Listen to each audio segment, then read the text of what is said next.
अस्सलाम वालेकुम dear student, welcome करते हैं हम अपने चैनल ब्राइट ऑफ फ्यूचर में आने के लिए। इससे जो लास्ट वीडियो हमने बनाई थी वो बनाई थी हमने क्यूब के बारे में। हमने कुछ नंबर का क्यूब मालूम किया था और आज जो हम वीडियो बनाने जा रहे हैं वो है क्यूब रूट। ठीक है, क्यूब रूट क्या है उसके बारे में आपको बताएंगे और क्यूब का एक एग्जांपल आपको अगेन करके दिखा रहे हैं कि अगर क्यूब हमने क्या पढ़ा था, अगर किसी भी नंबर के ऊपर पावर 3 हो तो उसे हम क्या पढ़ेंगे, क्यूब पढ़ेंगे। जैसे यहाँ पर 3 है, 3 का पावर क्या है, 3 है, तो इसे हम क्या पढ़ेंगे, क्यूब पढ़ेंगे। और इसका मालूम करने का क्या तरीका है कि 3 को हम 3 टाइम 3 से ही क्या करेंगे, मल्टीप्लाई कराएंगे।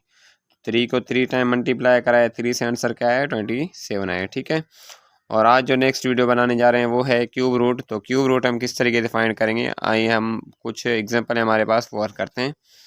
क्यूब रूट को भी हल करने का वेरी इजी मेथड है। जस्ट हम सॉल्यूशन लिखेंगे, फर्स्ट सॉल्यूशन है।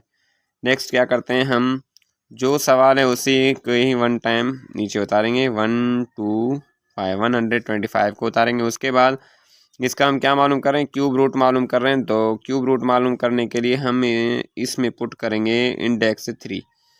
इसे हम क्या पढ़ेंगे, इंडेक्स 3 पढ़ेंगे, उसी में हम 125 को रखेंगे। ठीक है, अब क्या करेंगे, 125 के हम फैक्टर्स निकालेंगे। ठीक है, फैक्टर्स हम किस तरीके से निकालेंगे, सेम वे है, फैक्टराइजेशन मेथड आपने पढ़ा होगा। तो हम 125 के क्या निकालेंगे, फैक्टर्स निकालेंगे। तो 125 के हम फैक्टर निकाल रहे हैं। 125 पे जो जो टेबल लग रहा है वो टेबल हम इस पे लगाएंगे। ठीक है, 125 पे 5 का टेबल लग रहा है तो 5 का टेबल लगाएंगे पहले।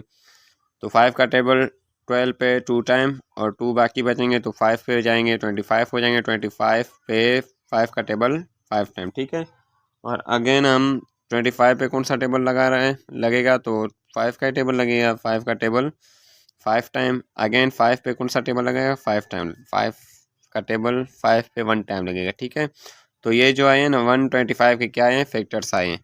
तो अब हम क्या करेंगे, जो फैक्टर आए हैं उनको हम क्यूब रूट में रखेंगे। इंडेक्स 3 है ना, इंडेक्स 3 में हम रखेंगे जो फैक्टर हैं। फैक्टर हमारे पास क्या है, 5 मल्टीप्लाई बाय 5 मल्टीप्लाई बाय 5। तो 5 मल्टीप्लाई बाय 5 मल्टीप्लाई बाय 5। ठीक है, तो ये क्या है हमारे पास, इसके फैक्टर आए हैं। अब इंडेक्स 3 में से वो नंबर बाहर निकलेंगे जो जिनके जो पेयर बने ना, वो 3 का हम पेयर बनाएंगे। अब जिन नंबरों का 3 का पेयर बन रहा है वो तो हम क्यूब रूट से बाहर निकाल सकते हैं। ठीक है, तो यहाँ पर आप देख रहे हैं कि 125 है, 125 क्यूब रूट हम इसका निकालेंगे। तो इसका क्यूब रूट क्या निकल रहा है, सिर्फ 5 का ही पेयर बन रहा है। तो 5 का जो पेयर बन रहा है उसे हम क्या निकालें, बाहर करके रखेंगे। ठीक है, तो यही हमारा क्या होगा, फाइनल आंसर होगा। तो मतलब 125 का जो हमने क्यूब रूट निकाला है उसका आंसर क्या है, 5 है। ये हमारा आंसर है। और नेक्स्ट एक और एग्जांपल हम आपके साथ शेयर करते हैं। नेक्स्ट सवाल है, क्वेश्चन है, वो है 216 का हम क्यूब रूट किस तरीके से फाइंड करेंगे। तो 216 लिखा हुआ है, इसका हम सेम वे सॉल्यूशन लिखेंगे। सॉल्यूशन के बाद हम इनके स्टेपों को फॉलो करेंगे। ठीक है, स्टेप यानी आपको मेथड फॉलो करने होते हैं, अगर फॉलो नहीं करोगे तो आपके नंबर कम मिल सकते हैं आपको। ठीक है, तो हम 1 टाइम 160 को हम 216 को हम उतारेंगे 1 टाइम, और इसी का हम क्या मालूम कर रहे हैं, क्यूब रूट मालूम कर रहे हैं। तो इंडेक्स 3 में रखेंगे हम। तो इंडेक्स 3 में हम 216 को रखेंगे। उसके बाद क्या करेंगे, अगेन हम इनके फैक्टर निकालें। 216 के हम क्या निकालेंगे, फैक्टर निकालें। तो 216 के फैक्टर निकाल रहे हैं, ये 216 के फैक्टर निकालें। फैक्टर निकालने का ये मेथड है। तो यहाँ पर हम 216 लिख रहे हैं। 216 के हम फैक्टर किस तरीके से निकालेंगे, जो टेबल लगेगा उस वो टेबल लगाएंगे। ठीक है, तो 2 पे 2 का टेबल 1 टाइम लग रहा है और यहाँ पर 1 पे नहीं लग रहा है तो हम 0 ऐड करेंगे, और अगेन हम 16, ये दोनों प्लस हो जाएंगे। ठीक है, दोनों साथ हो जाएंगे तो 16 हो जाएंगे।